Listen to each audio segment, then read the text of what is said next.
Ya, selamat pagi Bapak Ibu, teman-teman sekalian. Senang sekali bisa bertemu di acara ini Optif. Pak Setio, terima kasih banyak sudah menginvite saya. Sebetulnya saya itu sangat senang karena bertemu dengan orang-orang yang bergerak di operation research, terutama orang-orang Indonesia yang sebetulnya saya belum banyak temukan kelompok yang banyak sekali diskusi aktif di riset dan seterusnya. Maksudnya ya wadahnya banyak, cuma saya terus mencari teman-teman yang bisa diajak untuk berbagi bersama-sama dan ya kagum sekali melihat apa yang sudah dikerjakan timnya Pak Setia dan Pak Arya juga. Mohon izin juga Bapak Ibu teman-teman yang sudah jadi narasumber sebelumnya yang sudah hadir juga hari ini, rekan-rekan juga yang beberapa kali diskusi, terima kasih banyak. Mohon nanti diskusinya, masukannya juga supaya kita sama-sama belajar. Ya, hari ini saya diizinkan untuk sharing sedikit tentang perkembangan di bidang operational research, machine learning, digital twin untuk kontainer terminal logistik. Kebetulan dulu waktu saya S3 tahun 2012 sampai 17 itu topiknya seputar ini. Jadi tapi dulu mainnya hanya di operation research. Machine learning itu saya mulai belajar kira-kira tahun 2021 waktu postdoc. Sampai ya mungkin dari sejak itu saya belajar mandiri selain riset di lab waktu itu. Ya, saya Ivan dari Ubaya, tadi sudah diperkenalkan juga, terima kasih. Mungkin sedikit perkenalan lebih lanjut bisa dilihat di sini nanti kalau Bapak Ibu teman-teman berminat untuk tahu lebih lanjut, siapa tahu ada yang bisa kita kolaborasikan. Ya, selesai S3 tahun 2017, lalu sekarang baru join di Teknik Industri Ubaya, sebetulnya 2022 akhir. Sekarang mulai diminta untuk bantu mengepalai salah satu lab juga, bidangnya di arah optimasi juga sebetulnya. Lalu ya postdoc kemarin sempat 5 tahun di KAIS, Korea University, Postek. Lalu kemarin yang sangat menggelitik saya yaitu sebetulnya betapa kentalnya kolaborasi akademisi dan industri di Korea. Saya yakin Bapak Ibu teman-teman yang terutama di luar itu sudah lihat betapa mengerikannya, betapa besarnya kepercayaan mereka satu sama lain yang artinya dari sisi Indonesia secara umum itu PR kita bersama untuk apa ya membangkitkan semangat yang sama supaya bisa berkembang pesat ya baik dari akademisi, baik dari praktisi dan seterusnya. Jadi beberapa proyek yang kemarin sempat dikerjakan dengan Hangzhou Tire, desain ban, lalu posko, LG Elektronik, sampai kemarin kita sempat berikan pelatihan ke perusahaan. Mungkin kalau ide-ide seperti ini nanti bisa kita terapkan akan baik karena yang saya ingin share hari ini, mohon izin selain tentang materi risetnya, saya ingin mengajak Bapak Ibu teman-teman juga untuk mulai kita berpikir bagaimana kita bisa saling mulai membangun kepercayaan dengan ya antara akademisi dan industri, peran kita seperti apa masing-masing. Awalnya kan mungkin pasti dari kepercayaannya, kerahasiaan data dan seterusnya itu kita perlu pikirkan strateginya. Sampai satu saat harapannya masing-masing bisa berkolaborasi dengan hasil yang berlipat kali ganda. Prinsipnya seperti itu Bapak Ibu. Ya, ini sebetulnya saya tunjukkan untuk rangkuman metode yang saya gunakan karena ya Bapak Ibu juga punya spesifikasi di software tertentu, metode tertentu, mungkin saya izin memperkenalkannya lebih spesifik juga supaya nanti jelas yang kita bisa ya bahas lebih dalam di bagian mana. Awalnya saya belajarnya MATLAB, Pascal, lalu akhirnya ke Java, C++, terakhir saya mulai fullnya ke Python, karena di Python kita bisa kombinasikan OR, machine learning, bahkan sampai ke IoT, hardware, itu kan semua kirim-kiriman data lewat Python bisa, walaupun ya mungkin teman-teman nanti juga bisa berkomentar tentang harusnya dari waktu komputasi, itu kan C++ lebih cepat, misalnya dari Python dan seterusnya. Ya, tapi akhirnya sementara saya memutuskan untuk berlaku di Python full, termasuk mahasiswa bimbingan saya juga sana juga. Metodenya pemodelan matematis, tapi saya belum sampai ke eksak. Mungkin Bu Artia yang lebih ahli. Nanti mungkin bisa bantu sharing dia. genetic algorithm, meta heuristik semacam itu. Cuma ya kita sadari bahwa meta heuristik kan pada akhirnya kalau kita mau dari sisi riset mungkin masih oke, tapi kalau kita mau terapkan di industri itu kan seperti black box bagi praktisi. Jadi juga akhirnya kita perlu pertimbangan untuk pakai algoritma dan seterusnya yang lebih mudah dipahami oleh pengambil keputusan. Lalu terakhir kita tahun 2020 ke atas mulai ke machine learning, image processing juga. Jadi mungkin sekian perkenalan dari saya. Saya pertama yang saya ingin overview sedikit adalah tentang operational research, mungkin lebih ke arah pengenalan OR di container terminal logistik dari riset yang saya kerjakan, mungkin beberapa yang terkait juga, nanti di tab bagian belakangnya baru machine learning dan lain-lain. Ya, secara umum kan kita tahu di OR, ya ini overview saja, ada banyak materi, banyak metode, model matematis solusinya optimal, tapi komputasinya lama, nanti disambungkan juga dengan model eksak, dynamic programming, branch and bound, dan seterusnya. Lalu yang tadi disebutkan algoritma, metaheuristik, simulasi, bahkan integrasi dengan machine learning juga sudah ada. Waktu saya postdoc, itu saya kaget lihat paper tahun 2019, itu tentang cycle routing problem, jadi pencarian rute terpendek, publishnya di Computer Science and Operation Research, jadi jurnal bagus sekali, tapi full dia ekstrak fitur solusi yang dihasilkan dari genetika algorithm. Dan itu dipakai untuk mendapat fitur-fitur solusi yang bagus dan tidak, yang mendekati optimal dan tidak, lalu akhirnya itu dipakai untuk mendevelop algoritma yang baru. Citasinya pasti tujuannya, tapi ya banyak pelajaran yang kita bisa petik, salah satunya ya secara internasional orang-orang juga mulai terbuka pikirannya dan tidak terlalu lama mulainya. Kalau memang 2019 ini seperti yang pertama, jadi peluang kita untuk ikut juga masih banyak. Tapi tentu apa ya, potensi kombinasi metodenya juga banyak opsinya sebetulnya.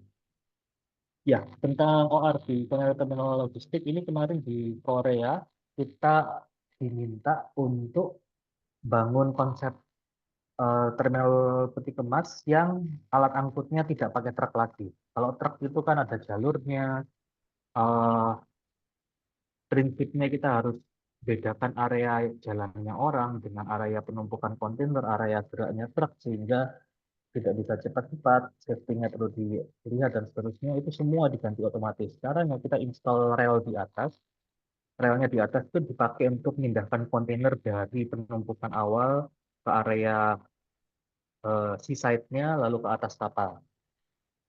Ya, jadi kemarin ini bentuk kerjasamanya pemerintah Korea berikan dana ke lembaga riset di Korea. Lembaga riset Korea mereka koordinasikan beberapa kampus, lalu sampai bagian prototyping alat pengangkutnya itu juga ada. Kampusnya itu kalau bagian kami bagian optimasinya, ada yang bagian ngitung CO2-nya dan seterusnya. Karena ini kan akhirnya nanti mau pakai elektrik semuanya. Itu pendahuluannya yang didesain kemarin di tim kami adalah desain operating systemnya. Kalau mau otomatis, ya step by step-nya kan harusnya infonya dialirkannya dengan baik dalam waktu yang sangat singkat.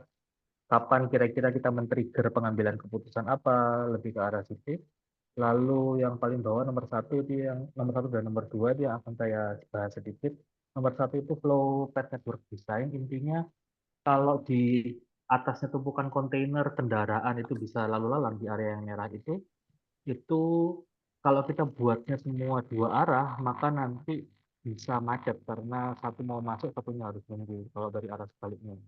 Karena itu salah satu strateginya untuk buat kemacetannya berkurang adalah buat pergerakannya itu satu arah. Kalau pergerakannya satu arah, tentu arah ke kiri, arah ke kanan, arah atau arah bawah itu menentukan total travel time-nya juga. Jadi mana yang diganti arahnya, arahnya diganti ke arah mana, itu nanti yang kita hitung. Lalu yang nomor dua itu rencana naikkan ke atas kapal itu ada yang fix, ada yang fleksibel. Kalau fleksibel nanti kita juga pikirkan kendaraan itu bisa kalau salah masuk maka akan deadlock, artinya sistem tidak bisa bergerak lagi, kalau mau dibenarkan jalan lagi, mobilnya muternya harus jauh sekali karena jalan di atas rel, itu ada algoritmanya juga dan nanti nyambung ke grab teori juga. Mungkin saya sedikit berikan insight, pada dasarnya ya metode ini pun pakai grab teori, mengenerate rule-rule Jadi yang sekarang nggak pegawai sederhana itu di juga bisa. hotel.com. Nggak. Ya, ini yang pertama. Jadi tentang penentuan flow, kita tahu aliran kontainernya. Mungkin ini saya skip di belakang lebih jelas ya. Jadi kita tahu misalnya aliran dari yang biru, yang garis lurus itu loaded travelnya dengan kontainer, lalu kembalinya lagi adalah yang titik-titik. Jadi empty travel, lalu loaded travel atau sebaliknya.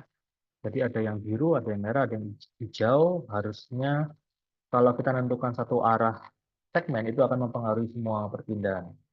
Kalau kita misalnya sudah tentukan arah tertentu, nanti kita bisa hitung total arrival rate di setiap titik, lalu kita bisa hitung waiting time-nya dengan viewing teori seperti ini. Mungkin saya agak skimming, kalau Bapak Ibu teman-teman ingin tanya lebih detail diskusi boleh nanti.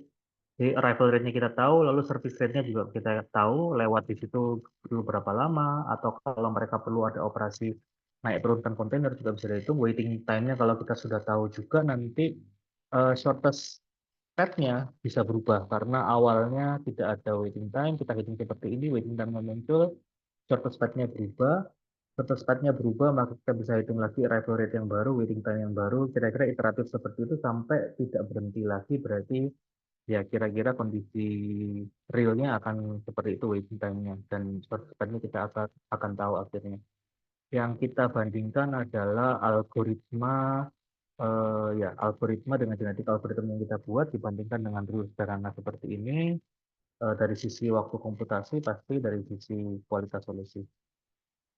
Yang kedua tentang flexible load sequencing, kalau kita mau naikkan kontainer ke atas kapal itu em, ada di kasus realnya itu sebetulnya ada urutannya. Jadi key crane yang mana itu akan key crane pertama, misalnya urutan pertama, kedua, tiga, empat, lima, dia harusnya menaikkan kontainer yang mana ke atas kapal di bagian mananya.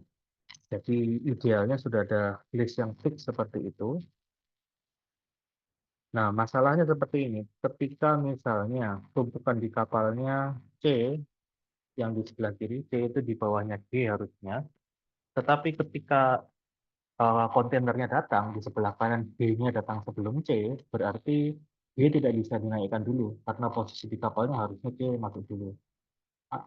Solusinya adalah yang tadi saya sampaikan, di kontainer yang D ini yang dibawa kendaraan C harus muter jauh sekali sehingga C bisa dinaikkan, lalu nanti B menyusul lagi di belakang itu menghabiskan waktu yang sangat besar.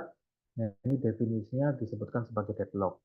Bagaimana caranya supaya di gambar sebelah kanan setiap kendaraan akan masuk ke jalur yang merah yang utama ini kita cek kalau kendaraannya masuk berdasarkan urutan kendaraan yang sudah masuk itu kan tidak akan berubah sampai ke arah kapal. Itu akan mengakibatkan deadlock atau tidak. Kalau mengakibatkan deadlock, maka kendaraan harusnya menunggu sampai dia boleh masuk dan tidak akan mengakibatkan deadlock. Menunggu kendaraan yang harusnya lewat duluan prinsipnya. Cara mendeteksinya, kemarin pakai grab teorinya, kita tahu tumpukan di kapal urutannya seperti apa. Contohnya kalau di gambar ini sebelah kiri atas ada dua tumpukan, di sebelah bawah itu adalah urutan kedatangan kendaraannya. Nanti kita bisa gambarkan untuk grafik yang di sebelah kanan yang warna merah itu adalah grafik dari urutan kendaraan yang datang. Yang biru itu grafik dari urutan loading kontainernya. Jadi mana yang harus di loading duluan.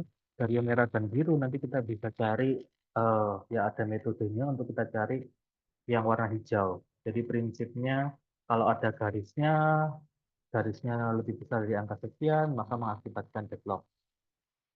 Itu salah satu metode yang kemarin kita pakai. Terkait dengan naikkan ke kapalnya, kalau fix loading sequence, contohnya seperti yang di sebelah kiri, urutannya harus 1, 2, 3, 4, 5, 6, 7, 8, 10 loadingnya. Kalau yang fleksibel, prinsipnya slot manapun yang di bagian bawah yang kosong, itu bisa di eh, pilih. Kalau misalnya ternyata dari antara nomor 1, 3 kotak itu yang datang yang paling kiri, ya yang paling kiri duluan. Kalau yang tengah duluan dan seterusnya tidak masalah. Jadi tergantung perencanaan di pelabuhannya. Kemarin coba kita bedakan, coba kita hitung kira-kira total waktunya itu akan bedanya seperti apa. Jadi salah satunya pakai tree, lalu kita bisa develop semua kombinasi eh, loading kontainernya. Akhirnya kita bisa ngitung total waktu yang diperlukan. Total waktu yang diperlukannya itu kita pakai perhitungan fisika, termasuk akselerasi dari sisi horizontal, vertikal, kecepatan maksimum, lalu ketinggian kontainer yang diangkat ini harus lebih tinggi setinggi apa dibandingkan tumpukan kontainer yang sudah ada. Jadi pada dasarnya trajektori sebenarnya itu kita perhitungkan untuk tahu waktunya. Jadi tentunya kalau numpuknya itu eh, milih urutan numpuknya di tengah-tengah itu juga tidak di-planning dengan baik, maka nanti perlu waktu banyak untuk naikkannya. Karena misalnya ada kontainer swaying seperti ini yang di kanan bawah, jadi kalau kontainer kiri dan kanannya ada kontainer lain, maka perlu waktu untuk nunggu kontainernya diam setelah bergerak baru kita turunkan dan seterusnya. Itu kita hitung, ya singkat cerita akhirnya yang fleksibel lebih baik daripada yang fix dengan jumlah persentasenya tertentu. Ini riset lain yang pernah kita kerjakan tahun 2020. Jadi kalau yang tadi lebih ke arah operasional, itu waktu saya S3. Kalau ini tahun 2020 dengan rekannya Pak Arya, Bu Petrina dari ITB juga sebetulnya dengan teman di Kuala Tanjung kemarin. Yang kami coba petakan adalah hub and spoke-nya Indonesia. Itu ada dokumennya di sini, di websitenya Bappenas. Kira-kira eh, disediakan rencana rencana kalau nggak salah dana yang dialokasikan berapa. Yang kami coba amati adalah eh, dari semua yang dialokasikan itu kira-kira perencanaan setiap tahunnya bagaimana. Jadi tentu ada batasan kalau misalnya kita mau investasi nggak bisa semua, perlu bertahap. Kalau bertahap kira-kira mana yang dikembangkan dulu. Sebagai contoh, yang warna garis yang merah di peta itu menunjukkan hubungan antara pelabuhan hub. Prinsip umumnya adalah kalau kita mengembangkan hub-nya duluan itu akan baik karena aliran antar area, antar kelompok port ini akan baik. Lalu aliran dari hub tersebut ke feedernya itu juga akan baik. Ke spoke-nya maksud saya akan juga baik. Ya kira-kira seperti itu. Ya ini tadi sudah saya jelaskan, modelnya ada beberapa, mempertimbangkan misalnya batasan investasi, lalu dampaknya investasi. Intinya kalau investasinya semakin besar, maka kapasitas aliran kontainer dari pelabuhan itu ke pelabuhan lain besar juga. Itu yang kita coba evaluasi. Ini adalah dari tahun ke tahun kira-kira investasinya seperti apa. Lalu ini adalah eh, akumulasi investasi yang sebaiknya dilakukan urutannya. Yang saya ingin sampaikan, ini salah satu bentuk penerapan optimasi tapi di levelnya strategik mungkin ya. Kalau yang di 1-2 tadi kan di operasional, ini lebih ke arah strategiknya. Salah satunya bisa seperti itu. Ya, saya izin mulai nambahkan ke kombinasinya machine learning ke operation research seperti apa. Jadi kalau mulai dari basicnya dulu, yang saya tahu, kita punya input data, kita punya output data, prinsipnya kita mau tahu input data seperti ini efeknya apa terhadap output data. Eh, Gampangnya kita sudah tahu kalau kita menguasai bidang tertentu, kalau kondisinya seperti ini secara prediktif kita sudah tahu akan terjadi seperti ini. Tetapi semua knowledge yang kita punya seperti itu bisa diterjemahkan ke model namanya machine learning. Contohnya ada model klasifikasi dan regresi, klasifikasi tipenya kelas, jadi baik, buruk, sedang, contohnya cuaca akan jadi cerah, hujan, awan, di contoh kelas. Kalau regresi targetnya dalam bentuk angka, misalnya apa, nilai logistik indeks gitu ya, akan tinggi atau rendah. dengan angkanya range 1 sampai 100, 0 sampai 100. Itu yang pertama tentang klasifikasi regresi. Ada juga yang saya tidak tampilkan di sini clustering, tetapi clustering ya mungkin tahap akan agak dalamnya, jadi belum dibahas duluan untuk operation research. Untuk penerapan di operation research yang sering dipakai itu reinforcement learning. Jadi kalau Bapak Ibu teman-teman lihat di link ini adalah salah satu risetnya KAIS, Teknik Industri, mereka terapkan di pabrik semiconductor. Jadi kalau routingnya itu yang bagian atas dengan rule yang mereka punya, aturan sederhana, di bagian bawahnya itu mereka pakai reinforcement learning. Pada dasarnya setiap kali kendaraan itu akan belok ke satu segmen yang baru di rute kendaraannya, dia akan cek kondisi keseluruhan di area sekitarnya. Kalau misalnya kondisi area sekitarnya itu cukup baik dan seterusnya, maka dia akan belok ke arah tertentu.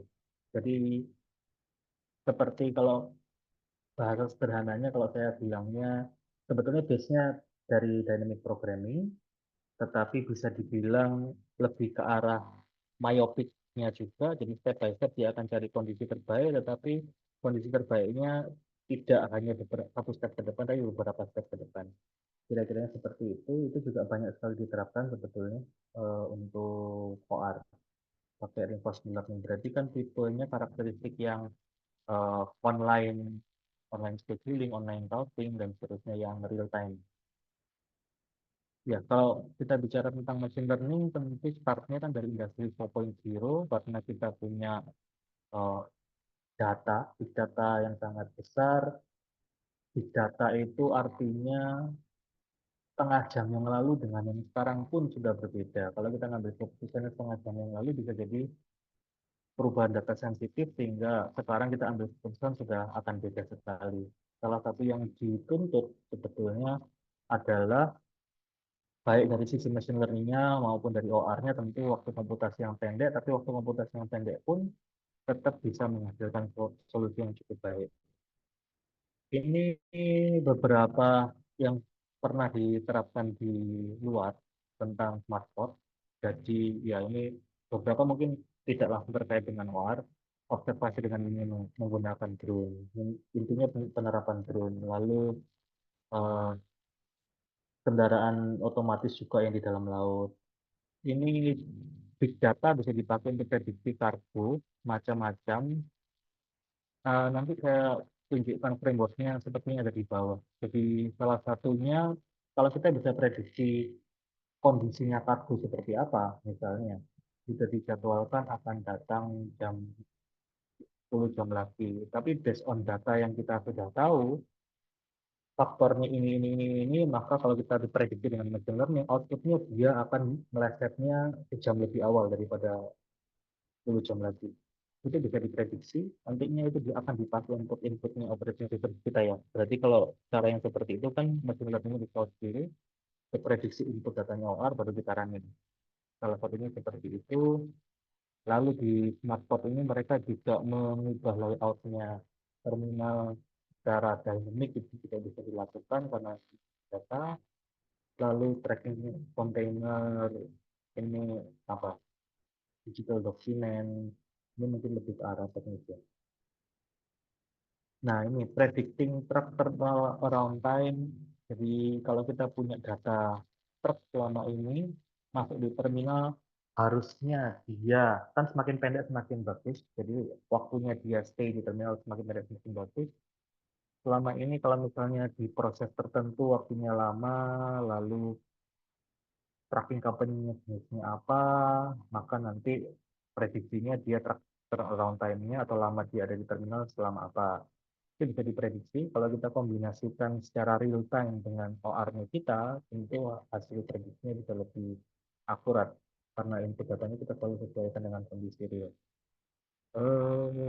Ya, prediksi waktu transaksi, kemacetan, dan seterusnya itu juga. Lalu ini yang tadi image processing. Nanti saya sampaikan ide yang pernah eh, saya dan tim usulkan untuk kombinasi image processing ke penentuan rute truk di terminal juga. Predictive maintenance, remote driving, maintenance, ini mungkin tidak terlalu nyambung dengan OR, saya izin skip. Nah, ini yang mungkin saya akan bahas sedikit lebih banyak tentang simulasi dan digital twin. Jadi digital twin, oh maaf, slide selanjutnya, oh ya belum. Oh ya, langsung ya nanti. Jadi digital itu yaitu prinsipnya adalah kita punya sistem yang real, kita punya sistem yang virtual. Sistem real itu ya tempat kita ngambil keputusan, misalnya sekarang di kontainer terminal, ada keputusan untuk pindah kontainer, ada keputusan untuk menentukan rute kendaraan, dan seterusnya. Prinsipnya kalau kita lakukan OR, itu kan biasanya kita langsung terapkan model matematis dengan input seperti itu, outputnya seperti apa, lalu kita terapkan. Persis seperti itu, keputusan kita atau model matematis, algoritma, dan seterusnya itu diterapkannya di sistem virtual istilahnya. Itu disebutnya virtual world. Dunia yang virtual, kita running semuanya di situ, lalu kita ngambil keputusan. Bedanya adalah kalau di model matematis, eh, algoritma yang kita biasa pakai satu kali, itu kan running satu kali selesai, diterapkan selesai gitu ya. Tapi kalau digital twin lebih berat bobotnya sejauh yang saya tahu ke arah iteratifnya. Jadi datanya selalu kita ambil yang real time, yang updated dari sistem real, disampaikan ke sistem virtual, model OR-nya kita diterapkan, termasuk sekarang machine learning juga ya. Machine learning OR-nya diterapkan dalam waktu yang sangat pendek, lalu dikembalikan ke sistem real. Yang bagusnya di digital twin adalah waktu kita terapkan keputusan kita ke sistem real, nanti kan ada dampaknya. Jadi dari model kita, ekspektasi kita hasilnya seperti ini, itu betul atau tidak, itu akan nanti dikembalikan lagi ke sistem virtualnya untuk semacam evaluasinya. Jadi kalau perlu ada parameter model yang diubah, kalau machine learning jauh relatif lebih mudah mengubahnya sebetulnya. Data inputnya kita ubah otomatis dari data, maka nanti sistem prediksinya akan berubah. Jadi kalau iterasinya jalan terus, model OR dan machine learning di sistem virtual yang akan semakin bagus dari sisi akurasinya. Jangka panjangnya pasti akan menghasilkan solusi yang jauh lebih bagus untuk sistem realnya. Itu konsep umumnya digital twin seperti itu. Ya, ini yang tadi saya sampaikan dari salah satu pendekatan yang umum yang bisa digunakan cukup mudah. Menurut saya cukup mudah untuk yang baru masuk ke area machine learning adalah machine learningnya dipakai untuk prediksi hubungan antar data, semacam statistik, regresi, dan seterusnya. Di machine learning juga model regresinya banyak. Lalu itu dipakai untuk mengubah inputnya OR. Setelah itu yang tadi saya sampaikan, pengambilan keputusan secara iteratif dengan digital twin real time. Ya, ini yang tadi saya sudah sampaikan. Ini salah satu contoh sederhana, bukan di kontainer terminal logistik, tetapi di eh, pabrik semikonduktor, lebih ke arah manufaktur ya. Tapi gambarannya kemarin di riset yang sempat saya kerjakan adalah, em, ya, sistem realnya beroperasi, yang di kanan bawah itu, setelah beroperasi, maka itu akan menjadi input untuk simulasi. Karena berdasarkan kondisi real, tentu perilakunya sistem akan berbeda, itu yang ditangkap. Nah, di simulasi, setelah kita tangkap perilaku sistem realnya, kita modelkan tadi, kita lakukan pengambilan keputusannya kita lakukan, kita evaluasi maksudnya, habis itu disampaikan ke sistem produksinya, berdasarkan itu kita ngambil keputusan dan iteratif, yang tadi saya sudah sampaikan. Ya, itu tentang pendahuluannya machine learning dan OR. Saya ingin share tiga topik sebetulnya terkait kombinasinya machine learning dan OR yang sempat beberapa saya kerjakan, beberapa saya ambil dari paper. Ini tentang menyelesaikan kasus vehicle routing problem, penentuan rute kendaraan, contoh ya DHL dan seterusnya. Kalau kita mau kirim barang ke customernya banyak yang harus dikunjungi, urutannya seperti apa supaya waktunya pendek. Penyelesaiannya dengan genetic algorithm, Bapak Ibu teman-teman tahu kalau genetic algorithm waktu komputasinya bisa lama, apalagi kalau ukuran problemnya besar. Lalu kemarin ide yang muncul adalah bagaimana kalau perilakunya genetik algorithm waktu menyelesaikan VRP itu kita petakan dengan machine learning. Karena kalau kita running machine learning, nanti Bapak Ibu lihat juga waktu komputasinya tidak sampai 2 detik, jadi sangat cepat. Mengapa kita tidak pakai seperti itu? Mungkin saya menghemat diskusi kita sedikit dengan membahas tentang saya dulu orang OR yang sempat bertanya-tanya atau dalam tanda kutip skeptis ke machine learning karena berpikir OR itu kan sudah jelas ya. Kalau misalnya kita bilang kualitasnya baik, ya karena faktor variabelnya seperti ini, constraint-nya seperti ini, kita hitung ya baik. Tidak akan bisa lebih baik daripada itu sudah terukur. Tapi kalau kita ngomong machine learning itu kan kita punya daftar input, kita punya daftar nilai outputnya. Contoh vehicle routing problem misalnya, kita punya info customer-nya seperti ini, jumlah customer-nya berapa, jarak antar customer-nya berapa sebagai input, lalu output-nya adalah total travel time yang diperlukan. Waktu memprediksi dengan machine learning itu kan seolah-olah apa? Tidak ada optimisasinya, tidak ada apa yang menjamin hubungan antara input dengan output yang dimodelkan di machine learning itu akurat. Itu pertanyaan yang pertama. Yang kedua, pasti akan tidak lebih akurat daripada model matematis algoritma dan seterusnya karena perhitungannya tidak eksak. Kalau kita ngomong sederhananya seperti model regresi, kita punya faktor X1, X2 sampai X10, itu saja dikasih bobot tertentu lalu dipakai untuk menghitung nilai di variabel target outputnya. Waktu awal saya pikir seperti itu, saya tes dengan kasus yang prediksi kualitas udara. Jadi kalau kita punya karbon dioksida, karbon monoksida, eh, kandungan ozonnya itu skalanya berapa, itu kalau dipakai untuk memprediksi kualitas udara, kita kan punya data realnya. Data realnya, hasil modelnya kita dibandingkan dengan data real, ternyata akurasinya tinggi sekali yang buat saya kaget. Kesimpulan saya akhirnya waktu itu adalah kekuatan atau computation power-nya model machine learning itu berkembangnya pesat sekali. Termasuk yang kebanyakan saya pakai library-nya Python, sklearn atau scikit-learn, itu sudah banyak sekali, modelnya lebih dari 10 juga, dan kualitasnya cukup baik. Jadi kalau akan baik kalau kita mencoba memanfaatkan untuk penyelesaian kasus, kasus OR juga, walaupun tetap perlu disesuaikan tentunya. Ya, ini contoh kasusnya yang sebelah kiri atas. Kita mau kunjungi semua customer, ada batasan kapasitas kendaraan, sehingga dibagi jadi 2 rute, rute yang biru dan rute yang merah. Total travel time yang kita tahu, yang diterjemahkan ke model machine learning-nya adalah rata-rata jarak antara customer terhadap depo, it average-nya, minimum maksimumnya juga, lalu jarak antara customer satu sama lain, minimum average maximum juga, demand-nya minimum average maximum, number of customer, vehicle capacity. Jadi seperti kita menyelesaikan kasus OR-nya misalnya untuk 1000 instance, ya berarti barisnya ada 1000 di machine learning-nya. Lalu kan nanti ada total travel distance-nya yang dihasilkan dengan metode genetic algorithm. Ya, jadi itu yang diprediksi dengan model machine learning-nya. Lalu output-nya adalah ini kemarin ada beberapa instance yang ukurannya kecil, ukuran menengah, besar, dan seterusnya. Untuk setiap set data nanti ada base modelnya apa. Yang tadi saya sampaikan waktu komputasinya sangat pendek, jadi worth untuk diinvestigasi lebih lanjut. Salah satu yang kemarin kami coba itu, ini paper kedua masih bentuk conference sebetulnya dengan kemarin dengan Bu Petrina juga, Pak Sofian juga, yang sekarang di Maharatu. Kalau Bapak Ibu mungkin ada yang tertarik untuk implementasi, nanti monggo bisa saya kenalkan ke tim untuk melanjutkan. Ya, jadi prinsipnya kemacetan di salah satu terminal di Jakarta itu macet sekali.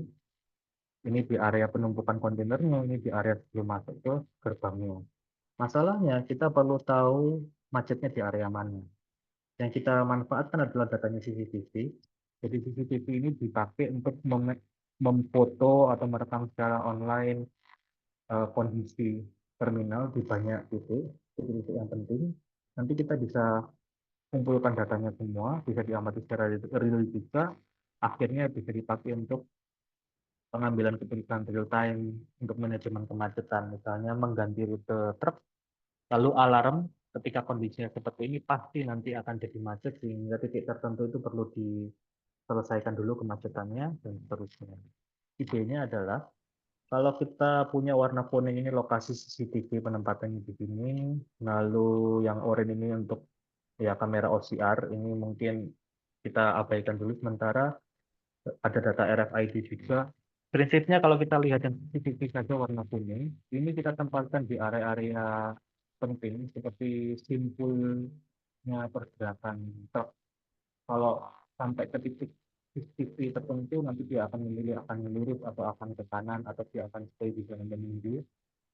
Kalau kita bisa pakai feeling teori yang tadi, kita tahu arrival rate-nya setiap titik tempat itu ada, kita tahu service rate-nya di intersection itu, tergantung dari kecepatan truknya, termasuk kalau kita sudah tahu transfer point-nya, jadi kontainer itu akan diambil oleh alat angkut di yard, di tempat penumpukannya itu, di titik mananya, kita bisa definisikan sebagai titik baru juga, ada waiting time-nya, maka nanti rute truk yang terpendek dengan Dijkstra algorithm, A-star algorithm itu juga bisa kita hitung. Hanya bedanya yang kita gunakan adalah CCTV tadi sudah kita pakai untuk foto, kita pakai image processing. Jadi kalau Bapak Ibu teman-teman nanti lihat machine learning salah satu yang sangat update itu YOLO, kalau nggak salah sudah sampai versi 8. Yang dilakukan YOLO adalah kalau kita punya satu gambar tertentu, kita bisa segmenkan di foto itu ada berapa truk misalnya, ada berapa orang, ada berapa kalau di jalan raya itu motornya ada berapa, beda dengan mobilnya bisa dihitung. Sama dengan kondisi ini, kalau misalnya kita foto area tertentu, kita bisa lihat truknya jumlahnya berapa untuk area yang sedekat itu, sehingga kita bisa petakan, oh jumlah truk yang menunggu sekian, maka nanti waktu tunggunya akan berapa di titik itu, dan seterusnya. Kira-kira idenya seperti itu, jadi keputusan routingnya juga akan sangat dinamis tergantung dari kondisi CCTV, kondisi kemacetan di terminalnya. Itu salah dua riset yang kami kemarin sempat kerjakan, ini tambahan materi yang sangat baik sebetulnya. Bapak Ibu juga bisa lihat tahun 2023 dari jurnal yang sangat baik juga, penerapan machine learning dan simulasi untuk truck appointment system. Jadi yang dilakukan adalah kita di terminal peti kemas kan prinsipnya kita ada truk datang dari luar sisi kanan, naruh kontainer di area storage yard, lalu kontainernya dikirim ke kapal di paling kiri atau sebaliknya. Kira-kira seperti itu alirannya. Nah, yang kita bisa kontrol adalah semua yang ada di dalam terminal. Tapi yang kita tidak bisa kontrol adalah aliran truk yang datang dari luar karena punyanya partner kita trucking company dan seterusnya. Sehingga kita perlu bisa memprediksi truk yang sudah janji datang ataupun truk yang tidak janji datang, itu kira-kira datangnya akan kapan, terlambatnya seberapa, supaya kita bisa planning operasional kita di terminal. Kalau misalnya truknya kita sudah tahu akan ngumpul di jam 2, tapi di jam 12-nya mungkin masih kosong. Berarti kan jam 12-nya kita bisa tingkatkan utilisasi alat angkut di dalam terminalnya sebanyak mungkin, sehingga nanti di jam 2-nya bisa kosong. Salah satu kira-kira strateginya seperti itu. Kalau kita punya truck appointment system sudah terapkan di pelabuhan, prinsipnya nanti tracking company akan menyampaikan dia akan datang jam berapa. Secara umum menurut saya masih tantangan juga di Indonesia karena masih belum jalan baik sekali, atau mungkin ada yang belum jalan malah untuk truck appointment systemnya. Tapi asumsi kalau sudah jalan termasuk di luar, saya ya beberapa banyak referensi yang kita lihat di Amerika Serikat, ya di banyak area sebetulnya itu sudah menerapkan deployment system. Kalau mereka sudah sepakat datang jam sekian, maka terminal itu bisa memplanning workload-nya, bisa ngatur jadwal dan seterusnya. Akhirnya nanti workload-nya lebih balance, congestion-nya lebih sedikit juga. Nah, di riset ini yang mereka lakukan adalah setiap, jadi eksternal truk-nya, prinsipnya itu kan punya truk perusahaan eksternal. Tetapi kalau di eksternal truk-nya mereka bisa pasang semacam tracking device atau misalnya ya tracking device dalam bentuk apapun ya, kita tidak bahas di sini. Sebetulnya susah karena truknya luar, tetapi asumsi mereka bisa karena regulasi dan seterusnya. 4 jam sebelum kedatangan, perusahaan akan dapat informasi estimated arrival time-nya itu berapa, kapan. 3 jam sebelum kedatangan juga akan tahu estimated travel time-nya untuk sampai ke terminal masih perlu berapa lama dan seterusnya. Jadi harusnya kalau normal tidak ada kemacetan, supirnya tidak berhenti di mana, atau kadang-kadang malah bisa lebih cepat ya. Ya prinsipnya kedatangannya bisa lebih cepat, lebih lama daripada yang direncanakan, tetapi itu kita bisa petakan kalau kita per jamnya bisa dapat datanya. Yang dilakukan untuk prediksi adalah, contoh yang paling kiri bawah itu ada ETT 2, 3, 4 jadi satu, artinya kalau kita punya prediksi sisa waktu travel time yang diperlukan 1, 2, 3, 4 jam sebelumnya, itu kalau kita pakai inputnya, kita bisa prediksi apakah truknya datangnya on schedule, belakangan early atau late. Seperti itu. Yang dilakukan di riset ini, dia coba kalau hanya dengan 4 jam sebelumnya, untuk memprediksi kondisi kedatangan bagaimana, untuk kalau hanya pakai 4 jam dan 3 jam sebelumnya bagaimana, untuk kalau pakai lengkap bagaimana, kira-kira seperti itu. Dari machine learning itu bisa dihasilkan decision tree seperti ini. Kalau kita lihat yang atas itu maaf kurang jelas mungkin. Jadi pembedanya belok kiri dan belok kanan itu nanti ETT-nya nilainya, misalnya kalau ETT 1 jam sebelumnya travel time-nya itu lebih dari angka tertentu, pasti terlambat karena mau ngebut-ngebut dimanapun pasti akan terlambat. Maka nanti akan ke jalur yang paling kiri ini, yang late. Tapi kalau misalnya angkanya itu masih kurang dari menit tertentu, nanti akan dicek lagi tergantung dari nilai ETT-nya. Kalau ETT yang lainnya, ETT 2, ETT 3, 4, kalau kurang dari sekian maka akan seperti apa dan seterusnya. Jadi kalau kita bisa, dan dengan data yang ada, kita bisa petakan seperti ini. Nanti kelihatan kalau ETT-nya kombinasi seperti ini, maka akan terlambat. Kalau terlambat kan kita bisa atur prioritas penanganan truknya waktu masuk ke terminal, dan seterusnya. Ya, itu materinya OR sama mesin learning sebetulnya hanya sampai di situ. Saya izin ini, Pak Setia, nambahkan beberapa unek-unek saya, mimpi saya yang saya ingin share ke teman-teman di Oxford terutama. Ya, karena saya percaya teman-teman Oxford, Bapak Ibu, teman-teman punya potensi untuk mempengaruhi banyak orang secara positif. Siapa tahu mimpi saya juga menginspirasi sedikit dan menyemangati kita semua. Ini contoh kolaborasi Universitas Praktisi Pemerintah Lembaga Riset. Yang menggelitik saya adalah risetnya di akademisi. Memang secara umum kan ada dua, dua kelompok besar ya. Kelompok yang fokus ke teoritis, pengembangan model. Modelnya kadang-kadang perlu harus kompleks, perlu ada memperkenalkan sesuatu yang baru. Basic research mungkin lebih ke arah sana ya. Sama bedanya satu lagi applied research yang benar-benar menerapkan ke industri. Dan Bapak Ibu mungkin bisa sharing juga, tetapi saya yakin masih banyak peluang bagi kita peneliti Indonesia untuk aware juga dari sisi praktisi Bapak Ibu teman-teman di praktisi juga, dari sisi belum semua problem OR itu diselesaikan dengan coding, bahkan kadang-kadang mungkin masih manual. Kadang-kadang mungkin ada metodenya tapi based on pengalaman pribadi, padahal dari sisi akademik juga kita tahu ya, banyak metode yang bisa mempercepat semuanya itu. Ya jadi saya prinsipnya pengen ngajak kita untuk membuka, menginisiasi kolaborasi sebesar-besarnya supaya kita semua bisa maju bersama, nantinya Indonesia bisa lebih produktif juga. Ini yang terjadi di Korea, jadi kebetulan memang Postek, tempat saya postdoc itu didirikannya oleh perusahaan baja terbesar di Korea, Posco. Jadi ya memang kolaborasi risetnya dengan Posco besar sekali.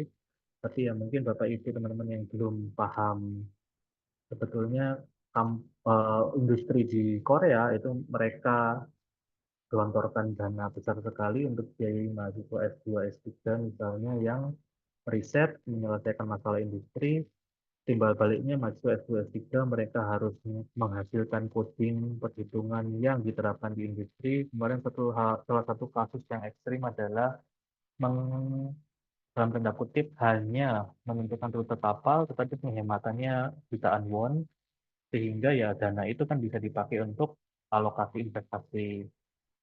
Mungkin kita bisa sebutnya konsultasi ke akademisi, tapi ya kerjasama dan seterusnya supaya risetnya semakin berkembang.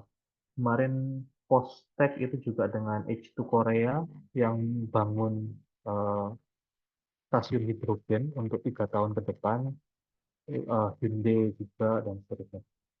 Ini dengan KAIS kemarin mereka banyak di LG sampai mereka kasih pelatihan juga untuk basicnya machine learning terutama. Jadi mereka undang manajer-manajer level ya level-level manajer orang-orang manajer yang muda, manajer yang agak senior juga itu diberikan pengarahan dan praktek juga machine learning yang sederhana supaya mereka bisa ya juga kolaborasi dengan akademisi juga iya, mereka juga bisa mengembangkan tim AI-nya di sana juga iya. Iya, kalau di Korea itu dari sisi industri Amerika inisiatifnya sampai level yang kirim proposal kerjasama besar-besaran ke kampus. Contohnya, waktu itu Samsung itu kirim ke Postek list isinya saya lupa, tapi mungkin 50 topik.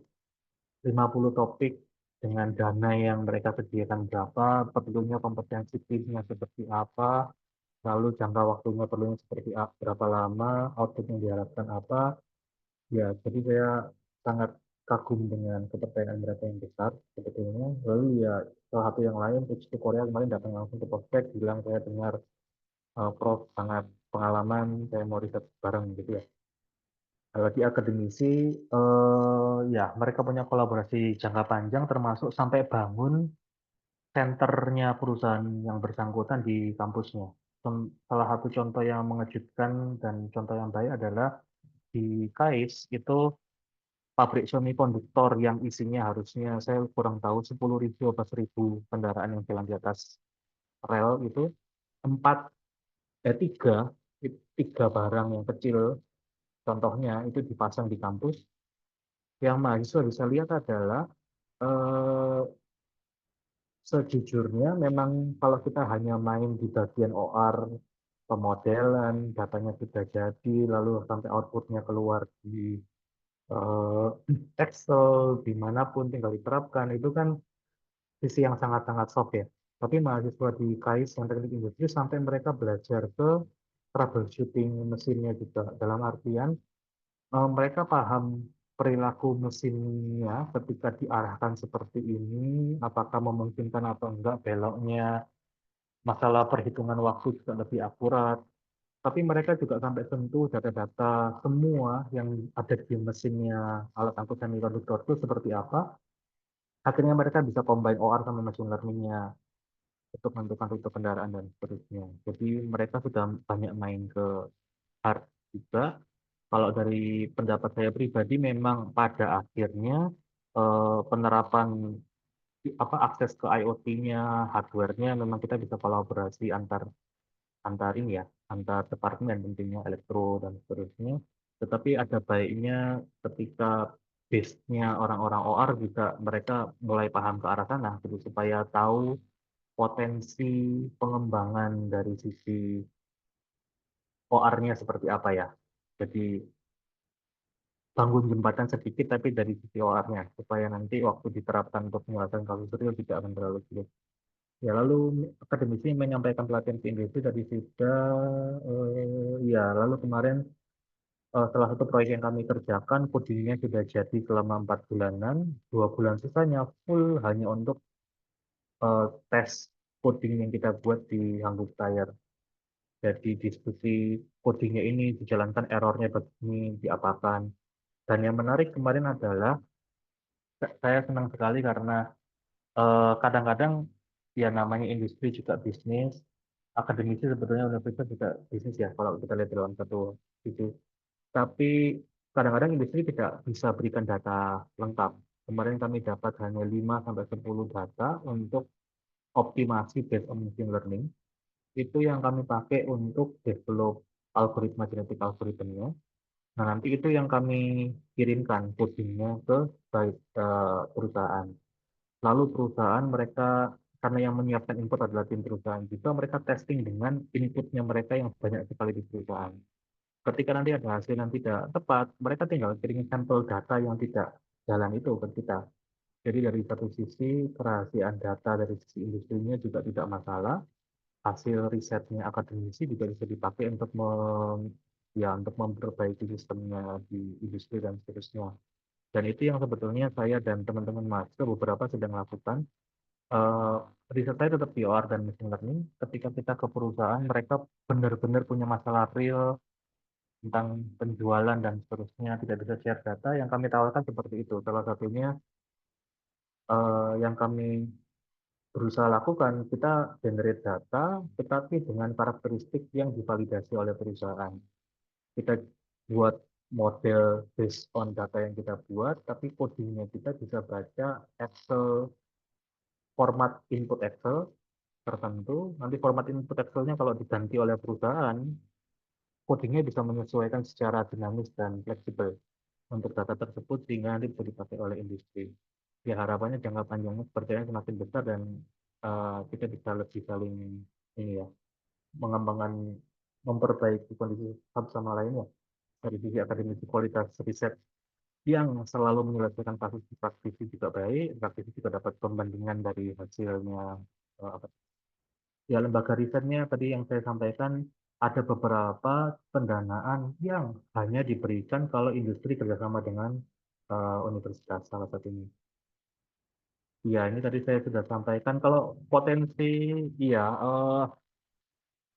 saya selalu bermimpi satu saat semua industri di Indonesia juga menyelesaikan OR-nya akan baik gitu ya. Jadi tidak lagi perhitungan manual dan saya yakin Bapak Ibu teman-teman di sini yang jadi agen perubahan dan bisa mempercepat prosesnya.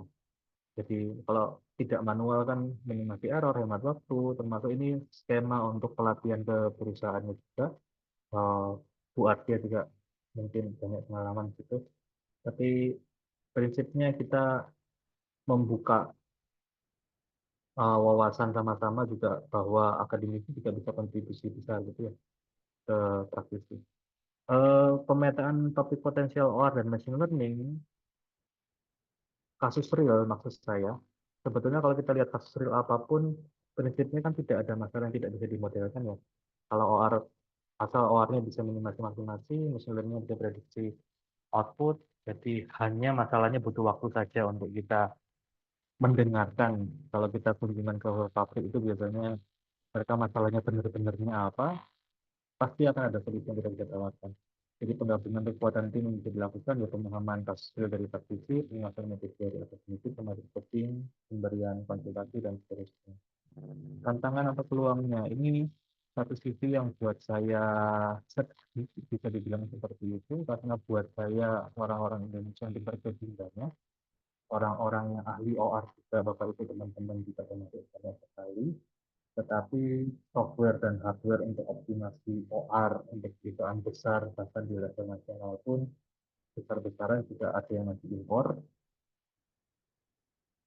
Sayang sekali ya, maksudnya saya selalu bilang ke mahasiswa saya kalau kalau kita tidak mengembangkan sendiri, tidak akan ada jaminan bahwa metode yang diberikan ke perusahaan itu adalah metode dengan kualitas terbaik. Untuk apa disampaikan ke pihak eksternal? Karena kan kita sebagai customer-nya. Jadi ya semoga suatu saat Bapak Ibu teman-teman saya dan tim juga kita bisa kontribusi untuk supply untuk perusahaan-perusahaan dalam negeri sebesar mungkin. Ya, lalu tantangannya juga pembangunan kepercayaan antar pihak tadi sudah disampaikan, belajar banyak mungkin dari mantan terbaik. Mudah-mudahan bisa memimpin perubahan juga nanti Bapak Ibu menginspirasi teman-teman yang lainnya juga. Ya, tidak pernah berhenti bermimpi, tapi saya sudah sampaikan. Oh, Pak Setio, saya kalau nambah 10 kali 15 menit masih boleh atau Silakan, oh iya, aman. ya itu Bapak itu. Jadi, oh saya sebetulnya sungkan mau ngomong tentang ini karena saya yakin Bapak Ibu teman-teman juga lebih banyak pengalaman malah dari saya. Tapi ya saya asumsi ada Bapak Ibu yang mungkin belum pernah dengar, saya izin menyampaikan beberapa kisah hidup saya. Semoga bisa memotivasi tentang perjalanan belajar riset. Eh, Poin yang saya ingin sampaikan adalah untuk peneliti baru, untuk peneliti muda, jangan pernah berhenti mengembangkan diri sampai maksimal. Dan maksimal kan maksudnya nggak ada endingnya ya. Tapi ya semoga ya poin-poinnya itu intinya. Jadi tahun 2019 saya S1 itu nulis paper konferensi internasional itu setengah nekat, nggak ngerti algoritma desain yang bagus gimana, masih jadi paper. Tapi prinsipnya waktu itu juga kesempatan diambil. Tahun 2013 konferensi pertama mewakili itu dan ya bersyukurnya dosen kolaboratornya itu waktu itu eh, kalau di Korea kan kita fokusnya ke jurnal level yang of science ya, kita jarang sebut fokus, tapi biasanya kalau diklasifikasikan fokus seperti di satu ya itu waktu S1 S3 awal. Nah, di situ konferensi pertama poinnya adalah cari dosen pembimbing yang paling kanan bawah, cari dosen pembimbing dengan hasil riset yang terbaik. Eh, Mungkin secara umum yang lebih cocok buat Bapak Ibu dan teman-teman, pertanyaannya kalau misalnya sudah S3, misalnya S3, sudah di satu tempat selesai, sebaiknya paspornya pindah atau tidak. Kalau saya biasa ngomong ke teman-teman atau junior saya adalah, kalau sudah belajar semua yang bisa dipelajari, pindah. Eh, Cari tantangan yang lebih tinggi, tempat kita nggak ada apa-apanya di sana, sehingga kita bisa belajar sesuatu dan nanti ya punya pengalaman yang baru. Oh ya, saya prinsipnya tipe dari mahasiswa tipe yang tidak pernah menolak kesempatan belajar. Jadi disuruh saya mau nyoba metode meta heuristik ini, siapa yang mau? Mahasiswanya sendiri nggak ada yang mau, ya saya yang bilang saya yang mau gitu. Sambil jungkir balik, kadang-kadang presentasinya juga memalukan waktu itu awal-awal ini konsepnya begini dan seterusnya. Tapi saya jadi belajar. Eh iya, ini mungkin saya skip terkait riset umum saya skip karena bapak itu sudah tidak terlalu perlu mungkin. Ya, atau mungkin nanti bisa dibaca kalau yang saya ini tahun 2017 itu jadi prinsipnya kalau S3 saya lulus tuh masih belum bisa lulus paper sebetulnya. Jadi waktu saya postdoc itu saya baru belajar dan nekat waktu nulis sendiri, minta pendapat, ternyata disetujui, lalu akhirnya bergulir terus menerus sampai mulai berani nulis paper.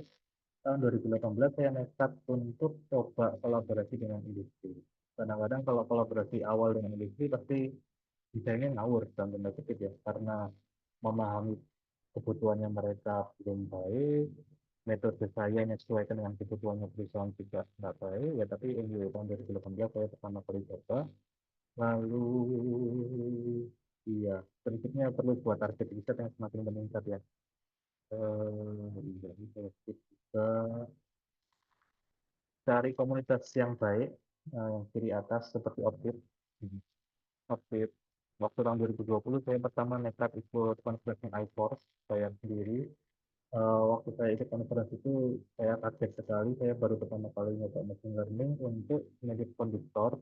Eh, jadi semikonduktor itu kalau kita terapkan OR itu kan bisa penjadwalan, bisa setting, bisa routingnya juga dan seterusnya. Itu kalau kita coba petakan perilakunya, kita bisa tahu mana yang paling penting. Misalnya scheduling itu ternyata lebih penting di kondisi saat ini dibandingkan setting. Schedulingnya itu bisa ukur dari machine learning. Idenya seperti itu dan waktu itu dari Arizona State University sempat ada yang tertarik untuk kerjasama. Jadi saya pikir ya teman-teman perlu terus nekat mencoba-coba hal baru, semakin dipersulit levelnya dan seterusnya. Tahun 2020 ini paper yang kemarin tentang analisa image processing untuk rute kendaraan.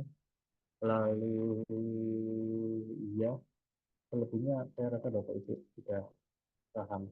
Mungkin teman-teman yang tertarik nanti bisa baca lebih lanjut. Saya kurang ingat, maaf di bagian awal tadi. Oh ya, nggak ada link. Saya punya link YouTube-nya nanti mungkin Ya, ya, ya. Ya, prinsipnya cari komunitas yang baik supaya berkembang terus.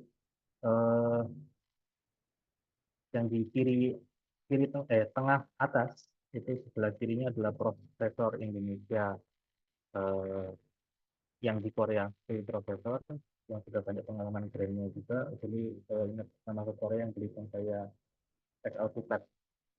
Kalau yang di tengah atas sebelah kanan itu peneliti dari India, jadi tempat postdoc. Saya ikut-ikut terus olahraga bareng. Sekarang saya pikirnya sudah tinggi sekali, puluhan ribu di sekolah. Ya, perlu menginspirasi satu sama lain, terus berbagi mimpi, cari komunitas yang terus mendorong untuk berkembang. Kalau bahasanya, kalau untuk opsi ternyata sudah sesuai. Kalau Bapak itu teman-teman merasa santai dan dalam tanda kutip terlalu bahagia, berarti something wrong. Bukan, saya tipe yang menekankan work life balance pasti. Cuma maksudnya dari sisi risetnya perlu banyak tantangan dan terus terus perlu berpikir sambil ngatur kesehatan. Iya, belajar banyak dimanapun. Ini sharing di print, nanti Bapak Ibu, oh nah, saya nggak share linknya. Tapi ada linknya, kalau tertarik juga boleh. Ini tentang pengenalan diri yang tadi saya sampaikan detailnya, oke YouTube-nya silahkan di luar tertarik. Bisa YouTube saya, ya. Kurang lebihnya saya mohon maaf Bapak Ibu, mohon banyak masukan supaya saya juga bisa belajar. Terima kasih. Ya, terima kasih banyak Mas Ivan, Pak Ivan. Ini untuk materinya sangat panjang ya, panjang dan apa namanya, sangat berisi. Silakan kalau ada teman-teman yang punya pertanyaan, tanggapan. Tadi banyak topik ya dari OR plus machine learning, digital twin sampai kita masuk ke tentang apa namanya sharing tentang pengalamannya Pak Ivan sendiri ya. Silakan. Ini saya mulai dari Pak Umar ya. Dipersilakan. Ya, ya, terima kasih Mas Setio. Salam jumpa Mas, saya dulu yang minta. Halo, kedengeran ya? Ya, yang lagi postdoc di eh, apa namanya Arab Saudi ya. Kebetulan baru S3 waktu itu, baru selesai S3, Oh, tapi I belum see. jadi postdoc. Ya. Akhirnya saya kembali ke Indonesia dulu. Ya, terima kasih ya Mas Setio. Terus untuk juga kesempatan yang sekarang untuk Pak siapa? Pak Ivan. Ivan, nggih. Nah, ya. Nggih. Gini Pak, mau tanya, tadi saya tertarik dengan yang apa kita implementasi OR ketika di perusahaan. Beberapa kali saya sempat diminta waktu masih S3 ya, setelah selesai itu diminta tolong sama teman di perusahaan gitu kan. Tapi lalu saya mikir apa ya, mungkin saya butuh motivasi nih Pak. Eh, saya tuh mikir di perusahaan sebesar itu, apakah mereka mereka itu kan seharusnya sudah punya sistem sendiri ya. Terus tiba-tiba dia keluar minta tolong dong ini ada masalah, kira-kira gimana gitu kan. Itu saya apa ya? Ini metode kita itu sebenarnya akankah bisa bersaing dengan ya yang mereka miliki lah paling tidak seperti itu. Mungkin bisa ditangkap ya Mas Setio. Jadi saya itu kayak nggak yakin gitu loh, bahwa ini perusahaan besar tapi kok minta konsultasi gitu. Apakah dengan dengan sistem mereka itu tidak ada sistem yang untuk optimasi lah semacam itu. Silakan Pak Ivan. Oh, Pertanyaannya menarik nih. siap, nanti mohon ditambahkan Bapak Ibu yang lain. Saya juga belajar. Pak Umar, terima kasih. Salam kenal, Pak. Salam kenal Pak Ivan. Ya, Pak. Poin, bukan poin. Usul saya dua, Pak, yang dibahas. Yang pertama Oke. adalah kalau perusahaannya pakai software itu yang ngembangkan internal perusahaan atau orang luar. Saya khawatirnya beberapa terminal peti kemas yang di Indonesia yang pernah saya tahu beberapa tahun lalu itu pakai punyanya Hongkong. Artinya itu kan seperti Hmm, black box, Pak. Kalau black box kan mereka tidak tahu apa yang terjadi, pokoknya hasilnya keluar, bisa memverifikasi baik apa enggak, ya kira-kira dalam tanda petik kan Pak ya, karena kan komparatornya kalau tidak ada dari schedule yang mereka buat sendiri kan tidak bisa dibandingkan. Oke. Kalau info itunya sempat tahu Pak siapa yang buat software yang diberikan? Kalau beliau bilangnya sih belum ada ya. Cuma Yes, artinya dengan perusahaan sebesar itu, dia bilang sih manual ya. yes, yes, yes. Cuma dengan artinya saya sendiri gimana ya? Em, Bapak kan punya pengalaman dengan di Korea tadi misalnya postdoc. Apa benar sih maksudnya di dalam industri yang sebesar itu? Saya cuma istilahnya pesimis dengan diri saya sendiri ya. Artinya Yes, yes, gimana gitu loh. Mungkin dengan yes, yang jenengan pernah mengalami di awal-awal kan. yes. Saya yang kedua yang tadi saya ingin bahas sebetulnya adalah saya terus saya terus berusaha mengembangkan diri juga Pak. Tetapi tadi tujuannya saya share di slide yang pertama tentang metode yang saya pahami itu karena satu saat waktu saya ngelamar, jadi saya lulusnya dulunya kampusnya top 10-nya Korea, tetapi sekarang sudah enggak, tahu saya.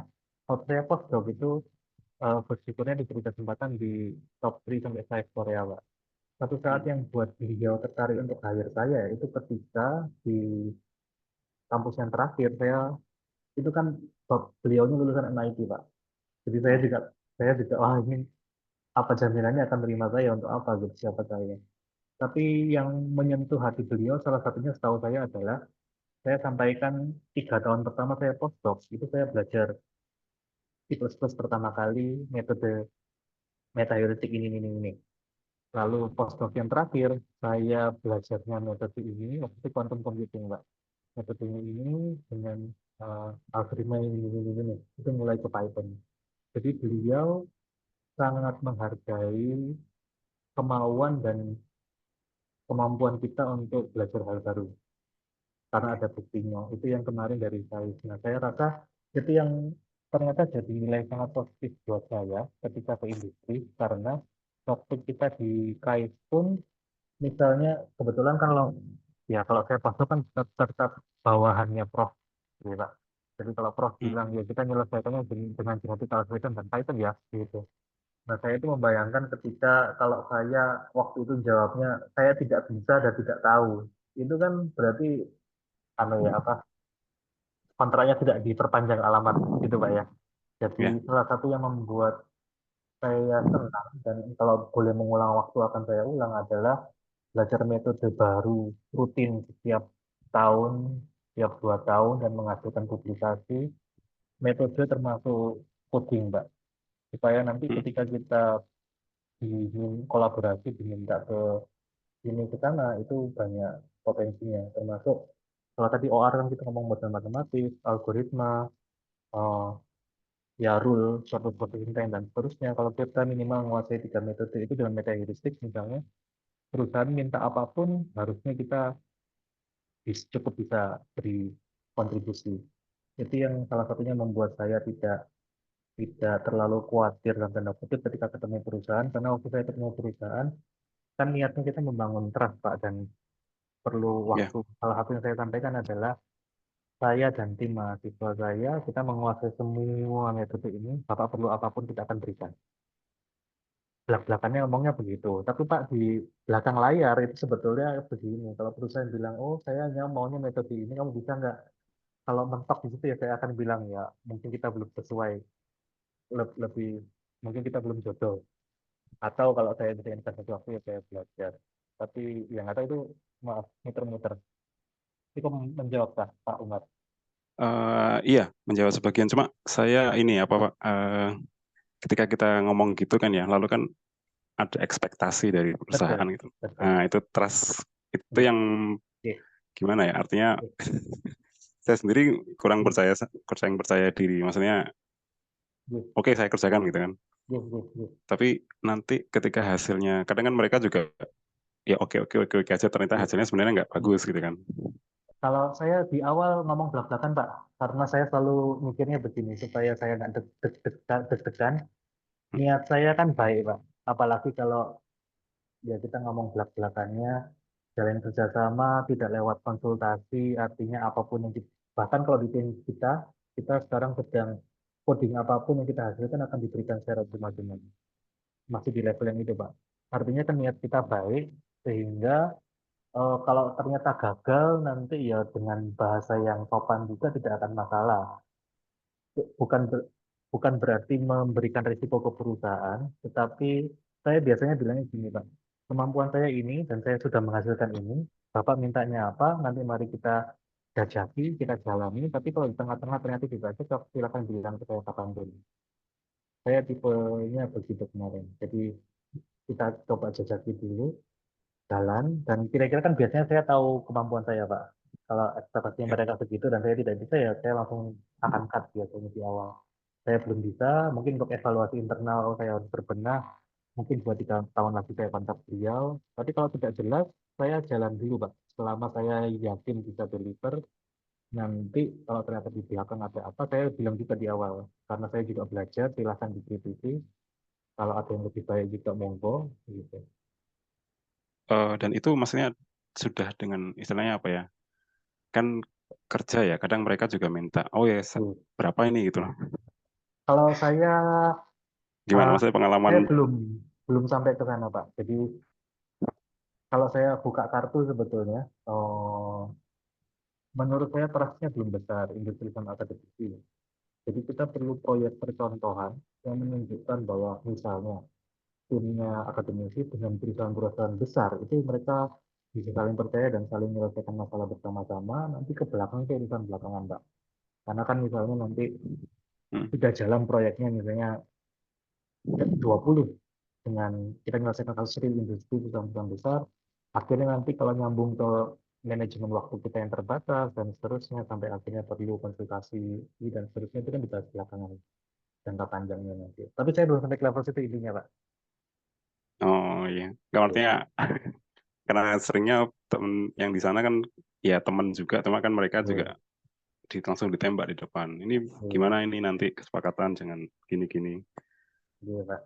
Tapi oh intinya jadi ya masih istilahnya free ya, free Iya, tapi iya, iya, nanti tetap terbuka di tengah. iya, eh, Kalau bagus jalan, kalau kalau emang tidak mampu ya berarti berhenti begitu ya. iya. Mungkin bahasa lainnya adalah daripada perusahaan menginvestasi untuk beli software dari luar yang harganya juga mahal, mari investasi ke kita dengan kualitas metode apapun yang mereka mau, output customize apapun yang mereka mau, ya jangka panjangnya mungkin begitu, Pak, ya. Kalau kita cari pembenarannya, mungkin. Oke oke. Ya ya ya. Ya, terima kasih Pak Ivan Terima kasih, Pak Umar. sharingnya. Ya, next ini tadi ada Mbak Aisyah, silakan. Ya, selamat sore. Terima kasih kesempatannya. Selamat sore Pak Ivan. Saya dulu mahasiswa ITS 2011 Pak masuknya. Jadi dulu Selamat sempat sore, Bu. ketemu wawancara Pak Ivan dan sempat ngomong, Pak mohon doanya semoga saya bisa seperti Pak Ivan. Itu saya Oh, ingat. iya. Salam ketemu lagi, Bu. Iya, Iya, senang. anyway senang sekali bisa ketemu. Menarik sekali tadi presentasinya, dan tertarik juga dengan pembahasan Pak Ivan bahwasannya ada, bahwasannya, ya kalau misalkan di OR itu adalah kondisi, idealnya begitu. Terus kemudian sehingga untuk yang, tracking yang ITT tadi kan belum, memperhitungkan misalkan seperti, misalkan sopirnya mampir ke SPBU, mau ke toilet dan lain sebagainya gitu. Padahal kan kalau misalkan kita di TI kan itu adalah salah satu yang harus kita pertimbangkan ya, Pak. Nah, apakah sejauh ini sudah ada, pertimbangan ke situ dan jika memang ada pertimbangan untuk, consider allowance tadi, dalam ergonomi water break dan sebagainya gitu-gitu ya, Pak. Apakah, rencananya nanti Bapak akan menggunakan tools apa untuk, mengakomodir, eee, permasalahan tersebut gitu? Terus kemudian untuk tadi Pak, yang Bapak highlight soal, bagaimana industri di Indonesia belum mesra dengan universitas ya Pak. Itu mungkin salah satunya kalau yang saya lihat, eee, mungkin karena, apa ya Pak, sistem, pengamanan database dari kampus yang belum secure gitu. Kalau yang saya amati di beberapa kampus yang di luar negeri yang dia sudah sangat mesra sekali dengan industri, biasanya, kampus punya sistem untuk, ini gimana caranya jadi perusahaan tahu bahwasannya, "Oh ya, data kami aman dan tidak akan bocor dan lain sebagainya," karena sudah ada. Mungkin itu aja sih Pak dari saya. Terima kasih Bu Aisyah. Gilirannya Bu Aisyah yang banyak share ke saya gitu. Kan sudah banyak pengalaman juga Pak sekarang. Bu izin sharingnya tentang sebetulnya Bu Aisyah ya. Kok bisa tahu yang saya nggak ceritakan Bu? Jadi sebetulnya itu alasan mengapa riset CNN ini, riset image processing di terminal itu jalan karena salah satunya truknya itu harusnya mengalirnya dengan lancar, terutama di dalam pelabuhan, tetapi ternyata tidak mengalir dengan baik. Artinya ada tempat-tempat menunggu yang tidak diprediksi, daripada ngeceknya manual, yang manual keliling orang, telepon-teleponan, mending kita pasang CCTV, Bu. Jadi itu salah satunya sebetulnya menyelesaikan secara tidak langsung masalah operasional yang bukan optimasi. Pasang CCTV, nah itu sekalian disambungkan dengan, ya kalau dipasang kan sayang kalau tidak dimanfaatkan gitu. Karena kan artinya kalau truknya menunggu di area tertentu yang tidak terschedule, itu kan ngefek ke yang truk round time tadi. Waktunya di terminal akan jadi lama sekali, dan penyebabnya juga apa kita nggak tahu gitu. Karena itu kalau kita petakan ke healing teorinya akan ketahuan titik-titik mana yang besar, kalau titik itu besar di luar nalar itu ya, jadi kita cek kondisi realnya seperti apa. Sebetulnya seperti itu. Kalau tentang penerapan ke pelabuhan realnya, tentu kalau kita bicara belak-belakannya akan tidak tidak akan langsung mudah sebetulnya karena pasang CCTV sudah ada sebetulnya ya di terminal. Kalau kendala dari tim saya, salah satunya sebetulnya kalau orang teknik industri kan bukan ahlinya image processing gitu. Jadi mestinya kerjasama dengan informatika, dengan elektro, supaya model prediksi gambarnya juga kualitasnya tinggi, waktu komputasinya singkat, tidak butuh waktu lama, karena kan kita ngukurnya secara real time. Itu yang kemarin belum terhandle. Kalau itu sudah terhandle, nanti masuk itu sistem penentuan rute truknya mereka seperti apa. Kalau rutenya truk sudah ada di software, ya nanti kan kita mikirkan preteli software seperti apa. Salah satu yang kita masih pertanyaan besar buat saya juga sebetulnya. Jadi setiap kali saya kerjasama dengan perusahaan, saya bicaranya begini. Kalau misalnya masalah yang kita mau bahas A, inputnya masalah A dalam bentuk Excel bisa keluarkah? Outputnya masalah A dalam bentuk Excel bisa keluarkah? Mungkinkah orang-orang akademisi dapat input, kita supply, kita dapat input Excelnya itu, lalu kita solving di sistemnya kita sendiri, tapi embedded di komputernya mereka, kita running pada dasar double click jalan gitu ya. Inputnya keluar outputnya otomatis bisa dibaca dengan softwarenya mereka. Kalau dari desain softwarenya ditutup, tidak bisa sepotong itu diselesaikan dari eksternal, berarti kan selesailah diskusi kita, Bu.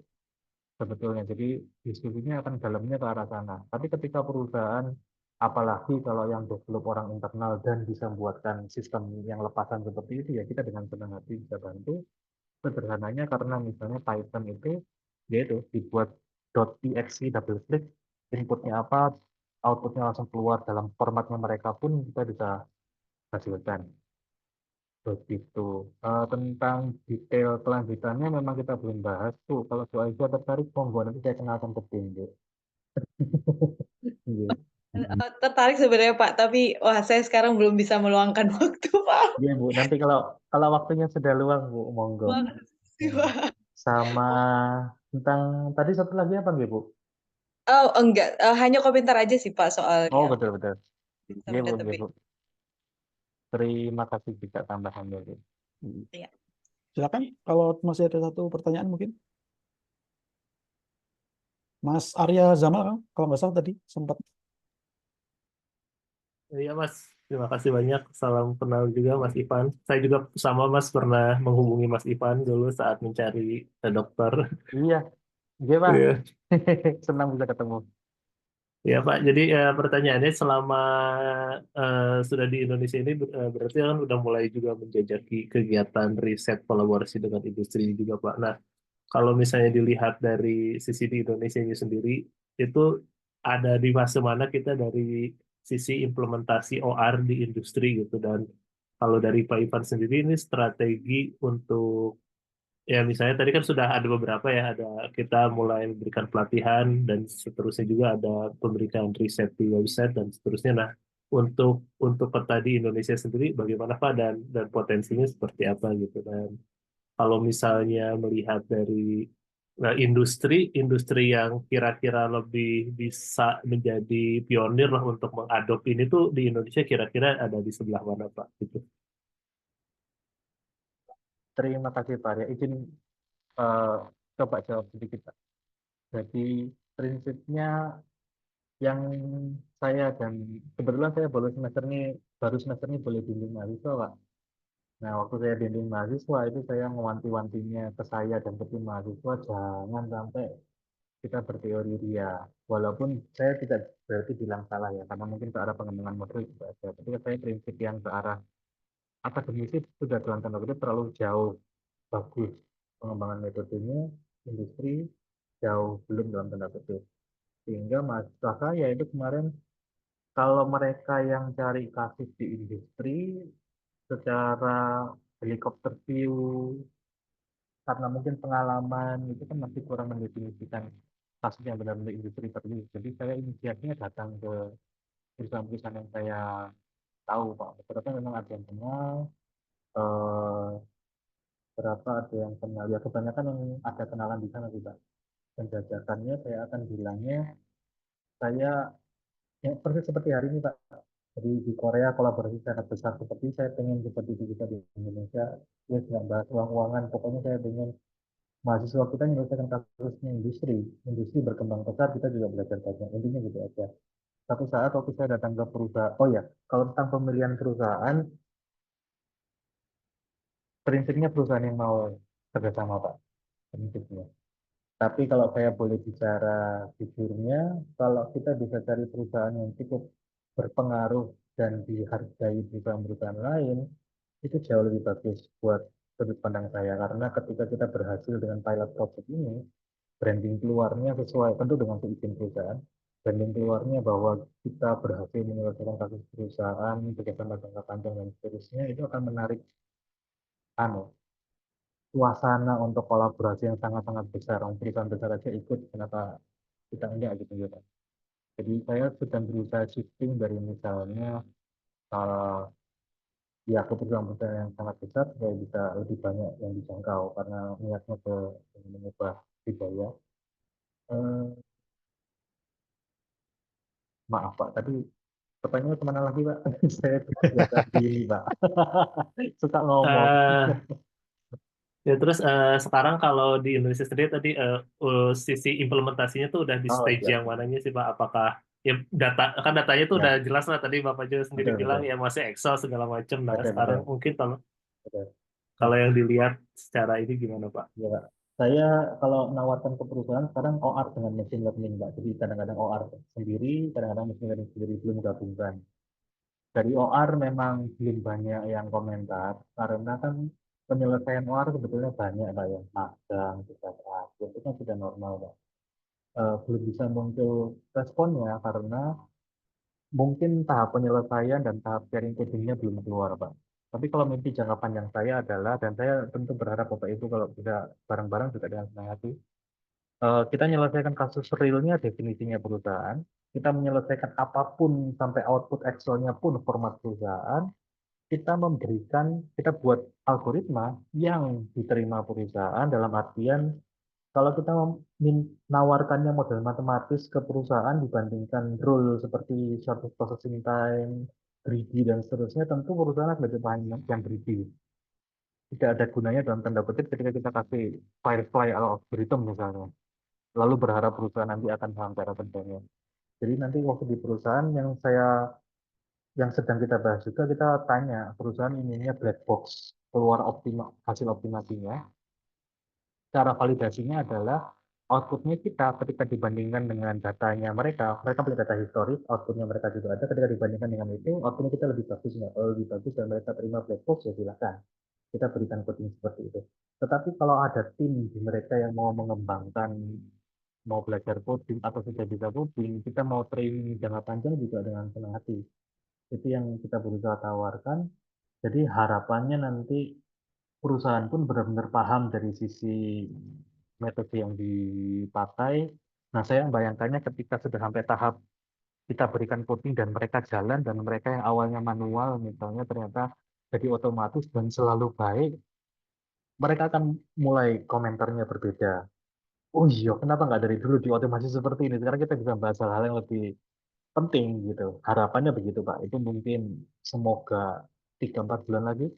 Nah, kalau yang machine learning itu satu saat waktu saya nekat ke sana dari kenalannya teman-teman, yang saya senang sekali waktu dia bilang seperti ini. Oh ada ya, anu ya. Sekarang pengantarnya persis seperti tadi, Pak ya. Saya punya ini, saya mau bantu perusahaan berkembang besar. Sayang kalau risetnya saya dan mahasiswa tidak menyentuh kasus real dan seterusnya. Bapak perlu apapun kita kasih. Dan saya tersentuh waktu beliaunya bilang, kok ada akademisi yang berpikir seperti itu ya. Ini yang kita tinggi-tinggi selama ini dan ya, ya berharapnya anu Pak, semoga makin banyak yang bisa dikerjakan bersama-sama. Cukup menjawab Pak, ada tambahan mungkin. Cukup Pak, dari saya cukup. Terima kasih banyak. Terima kasih banyak Pak. Yep, terima kasih Pak Ivan. Ini sepertinya nggak ada pertanyaan lagi ya. Mungkin bisa kita tutup. Atau ini ada pertanyaan dari di kolom chat. Mungkin Pak Ivan bisa dicek. Iya Pak Rizky, izin bertanya sedikit tadi di contoh VRP dengan machine learning, hasil prediksinya kan berupa total distance terpendek, apakah rute terbaiknya bisa diketahui? Kalau ahli VRP pertanyaannya seperti ini Pak. Lanjutan diskusinya memang seperti itu. Waktu saya submit paper yang tadi, bahasanya juga seperti itu Pak Rizky. Jadi kan niat awalnya adalah kita punya input data seperti tadi, kita mau memprediksi total travel time. Tingkatnya adalah daripada kita merunning algoritma yang berjam-jam, pokoknya kita keluar total travel time dengan karakteristik input data. Pertanyaan yang pertama, sebelum saya izin jawab yang pertanyaan Pak Rizky, eh, input datanya tadi sudah bagus apa enggak? Menurut saya tidak bagus. Kalau kita lihat papernya Arnold Sorensen yang tahun 2019 machine learning, itu mereka bahasnya jauh lebih kompleks. Misalnya, sudut terbesar antar customer ketika dia dibentuk jadi segi 5 dan seterusnya. Kalau jaraknya jauh, maka sudutnya akan bagaimana. Eh, dari sisi definisi fitur, itu masih banyak yang bisa dieksplor.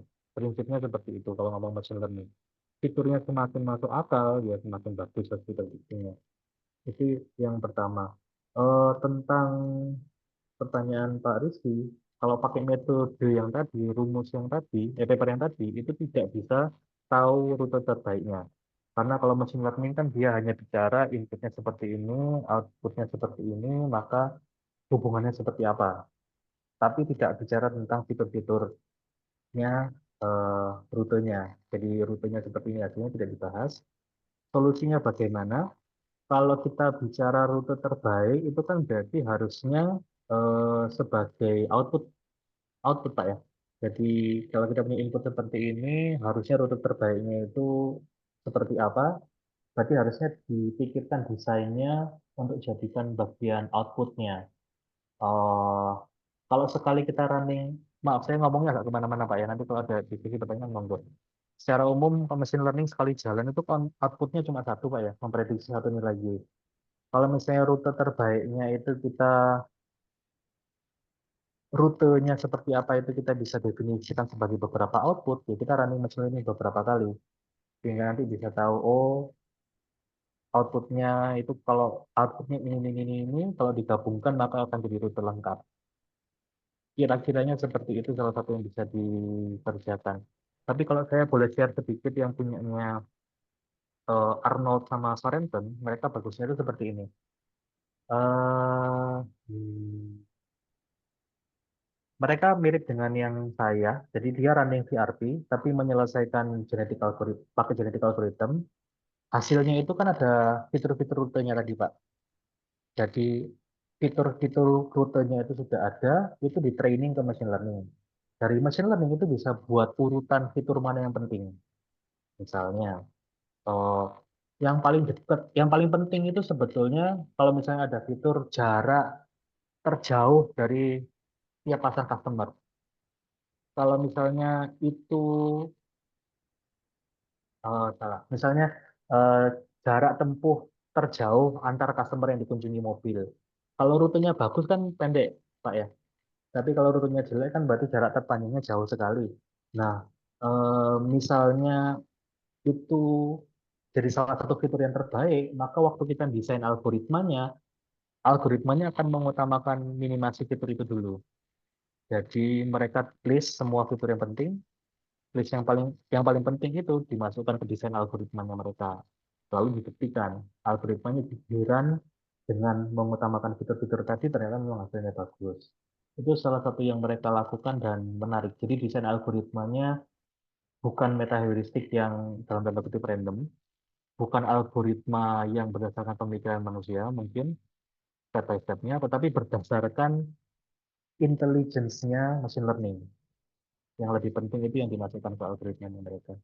Itu mungkin dari saya, semoga membantu Pak Rizky. Oke.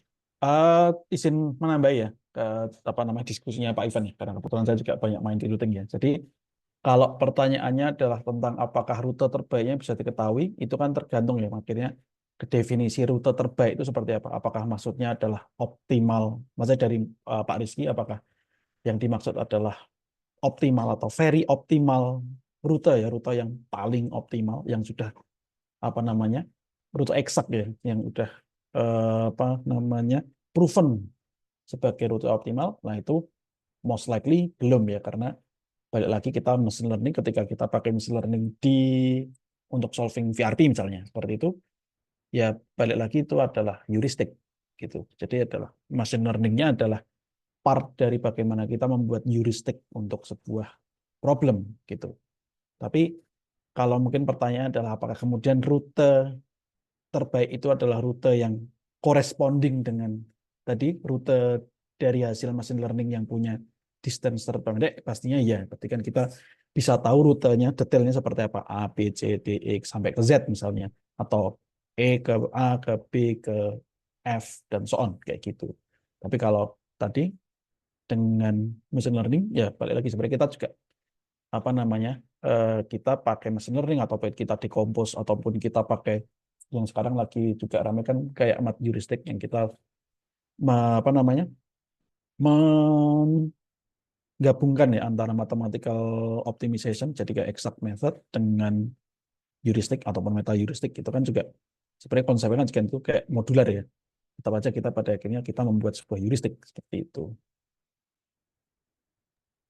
Nambahkan Gitu. lagi boleh Pak, gitu ya. Silakan. Sebetulnya kalau ngomong belak-belakannya machine learning sesuainya untuk seperti apa ya? Untuk yang hubungan antar variabelnya tidak bisa diobservasi dengan spesifik. Kalau spesifik ya pakai OR selama waktu komputasi baik ya paling baik. Tetapi kalau muncul kondisi di mana hubungannya ini sangat sangat subjektif, tapi datanya kita punya, mungkin machine learning bisa jadi opsi. Mungkin salah satu alternatif yang paling dekat, tolong ini bisa dikritisi juga. Kalau kita ngomong ke stokastik, kasus yang stokastik itu robust optimization dan seterusnya kan juga ada seperti yang di OR.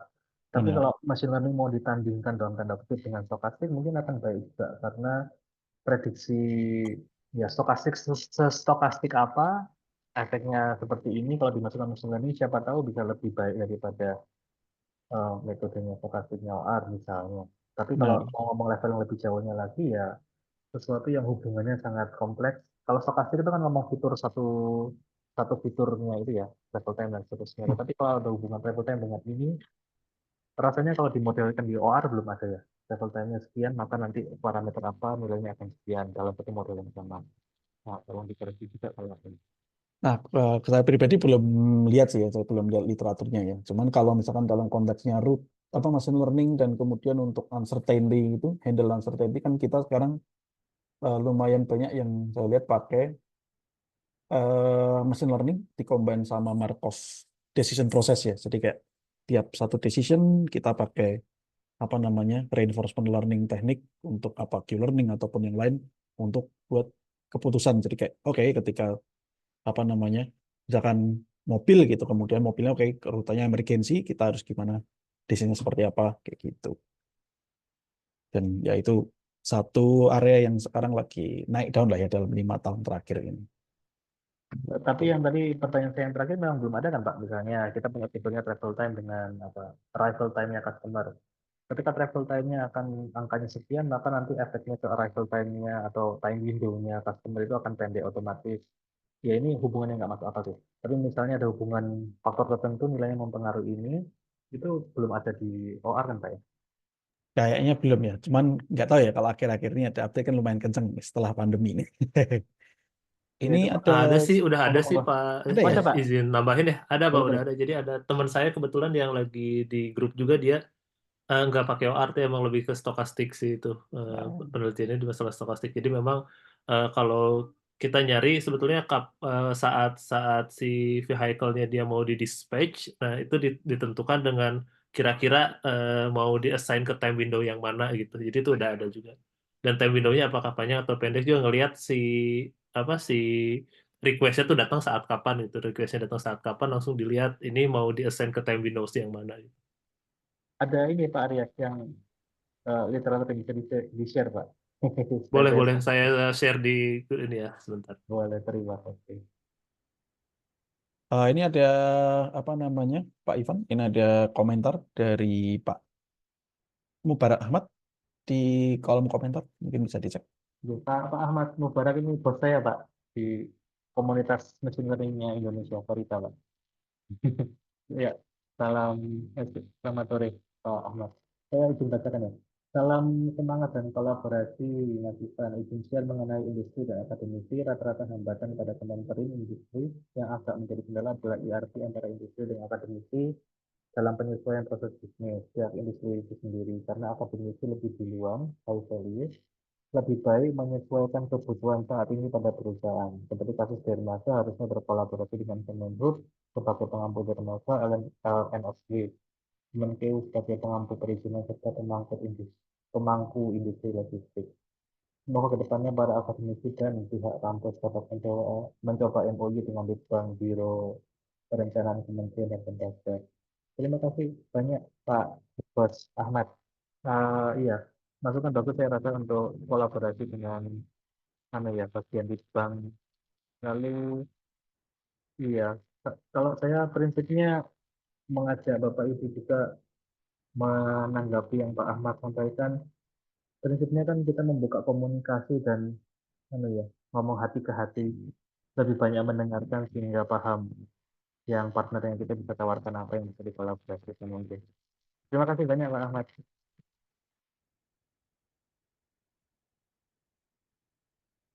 Kenapa nggak open mic langsung Pak Bas? Enggak, masalah di rumah lagi rame. Oh maaf maaf, siap siap. Karena saya belajar machine learning-nya ke timnya Pak Ahmad, Pak Setio. Anu.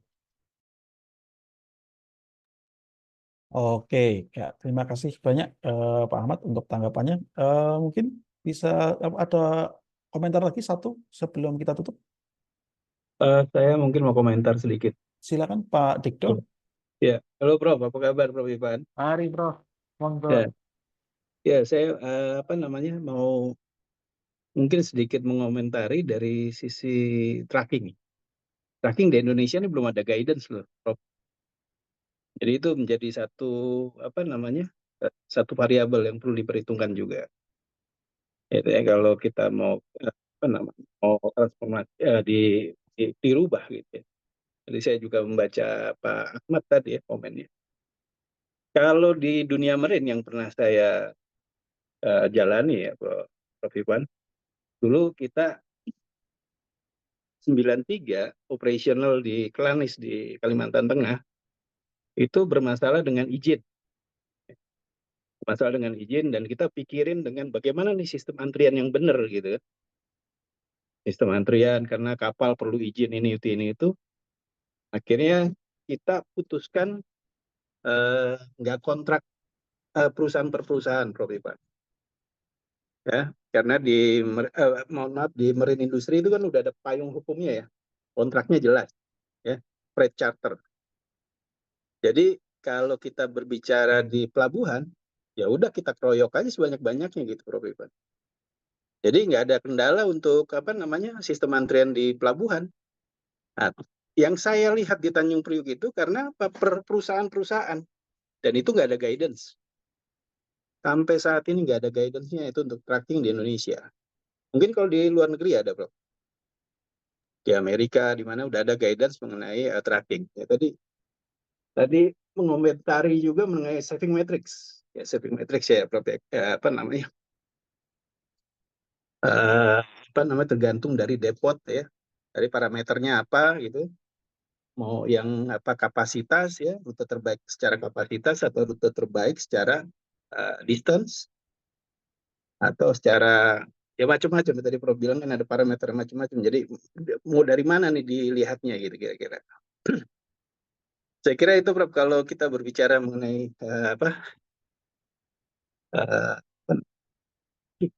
tracking ya. Khususnya tadi gambaran Prof Ivan di pelabuhan di kita ya uniknya itu karena salah satu yang di apa namanya sekarang tracking maunya sendiri-sendiri, Prof. Perusahaan maunya sendiri-sendiri. Sama sekali di Indonesia ini belum ada guidance untuk apa namanya berkontrak ya. Service level agreement ini juga belum tahu kita seperti apa. Mungkin perusahaan-perusahaan besar aja. Gitu, Prof. Kira-kira. Terima kasih. Terima kasih Pak Direktur. Silakan Pak Ivan untuk tanggapan. Ini isu yang kita bahas di teori-teori ini kan ya, dunia khayalan ya, yang dunia nyatanya kan yang Prof. Viktor sampaikan barusan. Metodenya sudah ada, mau diterapkan nggak bisa. Ya makasih banyak Prof. Viktor. Bu Petrina yang ahli dan banyak pengalaman ini, Prof. Jadi saya dengan Bu Petrina yang hadir di sini juga itu salah satu ya waktu ya beliau banyak belajar ke track booking system. Kalau saya sempat kemarin belajar baca-baca itu eh, kalau di Amerika itu pemerintah memaksa mengurangi kemacetan dengan mengeluarkan aturan memang. Cuma ya lucunya jadinya demi aturannya terpenuhi, tidak menyelesaikan dengan solusi yang seharusnya diharapkan, tapi asal memenuhi supaya tidak melanggar. Tapi harusnya harapannya kan untuk optimasi sistemnya bukan ke arah sana, gitu salah satunya. Jadi saya bersama nanti mohon arahan dan bimbingan Prof. Viktor. Iya, Nah, iya. Ya, Prof. Ivan. Kedua itu, Prof. Apa masalah tadi ya, secara construction di port juga kan.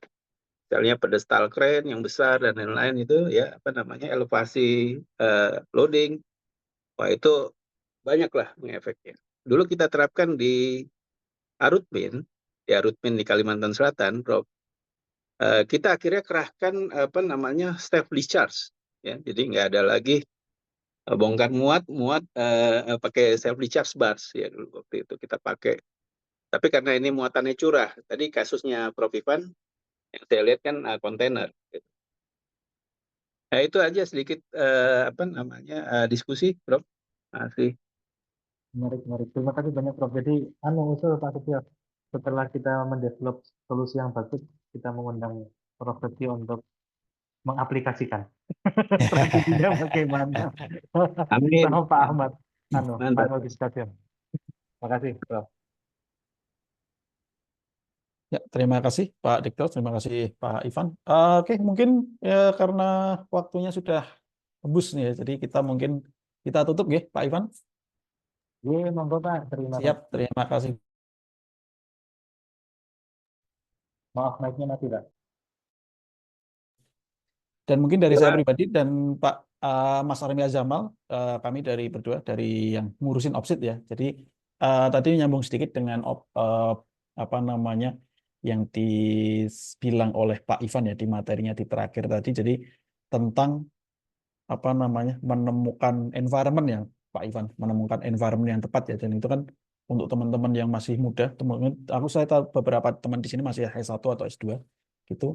Nah, sebenarnya dari saya pribadi dan Mas Arya sangat membuka untuk teman-teman yang masih lebih muda dari kami berdua, yang masih di level S1, S2 gitu, untuk mengontak kami kalau misalkan ingin bertanya-tanya kerjasama ataupun mau apa namanya info ya, untuk mencari info tentang misalkan studi lanjut and so on. Jadi sebenarnya kami berdua cukup nggak cuman berharap ya, nggak cuman apa namanya membuka diri ya, tapi juga berharap kalau ada teman-teman yang bisa mengontak kami, karena emang kami berdua punya ide untuk membuat Opsit ini juga untuk memfasilitasi teman-teman, khususnya yang masih jauh lebih muda dari kami. Jadi ya harapannya ada teman-teman di apa namanya, kalau kami berdua lah di yang kami sedang studi doktoral sekarang, kami melihat kan eh, apa ya, kayak representasi orang Indonesia di, kalau kayak kami bicara riset ya, bicara riset di level yang top tier itu kan masih cukup minim ya gitu, dibandingkan sekarang. Kalau kita bandingin yang ya yang mungkin cukup apa namanya, bisa dibandingkan lah mungkin dengan Vietnam misalkan, sekarang TOR dia lagi, mereka lagi naik banget kayak gitu, sementara di Indonesia bisa dibilang ya masih sangat cukup minim kayak gitu. Jadi kayak kami berharap teman-teman yang mungkin bisa lebih oke lagi daripada generasi yang sekarang, jadi kayak ada pengembangan lebih lanjut seperti itu. Dan untuk teman-teman semuanya, eh, mungkin akhir bulan ini atau bulan depan kami dari Opsit juga masih ada apa namanya, satu acara lagi sharing session dengan, kalau kalau fix ya itu dengan Mas Ari. Mas Ari ini adik tingkat saya di UGM dulu. Sekarang beliau lagi doktoral di KTH Royal Swedia, dan rencananya mungkin nanti tentang supply chain gitu. Tapi untuk informasi lebih lanjut nanti mungkin bisa saya lempar ke Pak Ivan ya, karena mungkin topiknya cocok dengan teman-teman yang ada di ISLI ya kalau nggak salah. Oke, monggo monggo. Siap. Ya. Saya pribadi dan Mas Arya Zamal, kami berdua memohon maaf kalau ada salah, dan mengucapkan terima kasih banyak khususnya untuk teman-teman yang datang dan juga Pak Ivan untuk materinya sangat lengkap dan menarik sekali. Ini recording saya tutup ya Pak Ivan. Kalau masih ada yang mau stay silakan untuk ngobrol-ngobrol. Tapi acara selanjutnya udah acara bebas. Terima kasih banyak. Akhir kata saya tutup. Wassalamualaikum warahmatullahi wabarakatuh. Terima kasih.